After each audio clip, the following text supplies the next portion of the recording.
American craft brewers are putting a new twist on sake. Blue Hill, a farm-to-table restaurant in New York's Greenwich Village, is known for serving local produce, cheese and beer. Now the restaurant has local sake, too, from a brewery that opened this year and is part of a wave of craft sake producers who are finding new homes for sake outside the world of sushi and ramen. Sake's been trying to come to the U.S. for a long time, said Brooklyn Kura co-founder Brian Pollan, who left his finance job at American Express to found the brewery with head brewer Brandon Dugan. "I think restaurants, beer bars with hamburgers, and things like that's how we're going to introduce people to sake." American-made sake was long an industrial affair.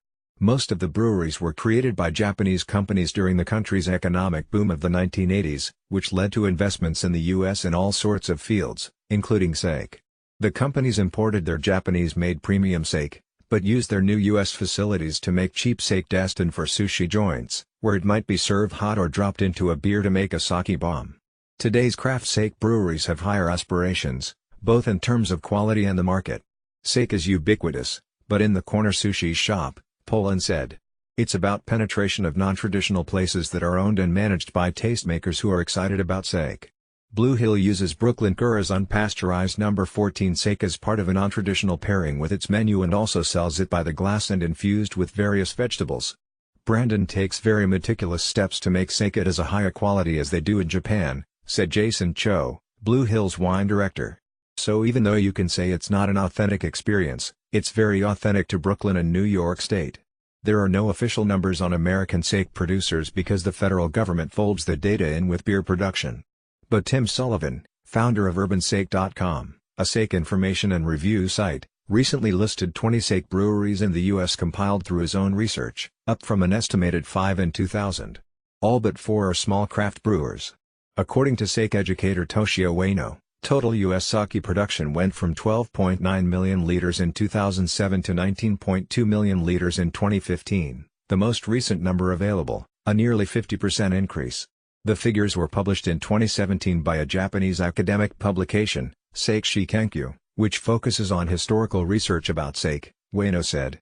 In addition to Blue Hill, Brooklyn Kura's sakes are also served at the John Dory Oyster Bar and the Lure Fish Bar in Manhattan. Both focus on seafood, so they aren't a big stretch from sushi restaurants. Gold Star Beer Counter, a craft beer bar in Brooklyn, also serves the sake alongside a selection of cheese, charcuterie and sandwiches. Other craft sake breweries scattered across the country also reach beyond the Japanese food scene for their clientele. Boston's Dovetail Sake can be found at the restaurant Les Palais as well as in many craft beer bars in the city, and in Kittery, Maine, even the local 7-Eleven sells Bluecurrant Sake. The U.S.'s vibrant craft beer scene has emerged as a big supporter, as brewers and craft beer fans are realizing that the term rice wine is a misnomer. Sake is brewed, just like beer, though the fermentation process is different. With beer, the grains are malted, whereas sake relies on a mold spore called koji, which is also used in soy sauce and miso production. While Brooklyn Kura focuses primarily on traditional sake styles, others are embracing the kinds of creativity and flavor profiles found in craft beers. "We were inspired by Japanese sake, but we were not going to be bound by it," said Adam Blumenshine, co-owner of Austin's Texas Sake. Their lineup includes a sake aged with oak chips, an apple pie version for autumn and a sake spiked with cranberry and clove for the holidays. These are all techniques popular in today's beer breweries, but beyond the pale, and generally the law, for Japanese sake brewers, who face strict regulations for what they can legally label as sake. Craft sake producers are taking advantage of their local presence in other ways. Brooklyn Kura and Texas Sake both offer sake on draft, literally tapping into beer venues in a way that allows curious drinkers to taste the sake before committing to a glass or bottle. Brooklyn Kura makes all their sakes without pasteurization, which allows for a wider range of flavors, whereas most imported sakes are pasteurized twice during production. Local distribution means they can ensure it will be kept chilled and served properly to avoid spoiling the flavor. Japanese sakes that don't travel well, or need to reach the consumer quickly, such as unaged Shiboratate sakes, are even rarer in the U.S. Brooklyn Kura offers a couple of batches of Shiboratate regularly in their taproom, along with the chance to taste Moromi, the still fermenting sake.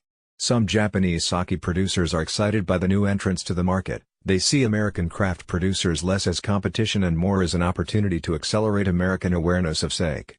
One Japanese sake brewery, Asahi Shuzo, known for the Dasai brand, is opening a premium brewery in the U.S., in partnership with the Culinary Institute of America, in New York's Hudson Valley. The company's chairman, Kazuhiro Sakurai, says the Culinary Institute invited the brewery to complement the institute's new Japanese food program, but he hopes students will take the opportunity to pair sake with the French, Italian and American dishes they're learning to make as well. People's impression of sake in the USA is still that it's a drink served only in Japanese restaurants, Sakurai said. We believe we will be able to overcome such impressions, but to do that, it is necessary for us to step closer into American food culture. Jim Clark is a freelance journalist.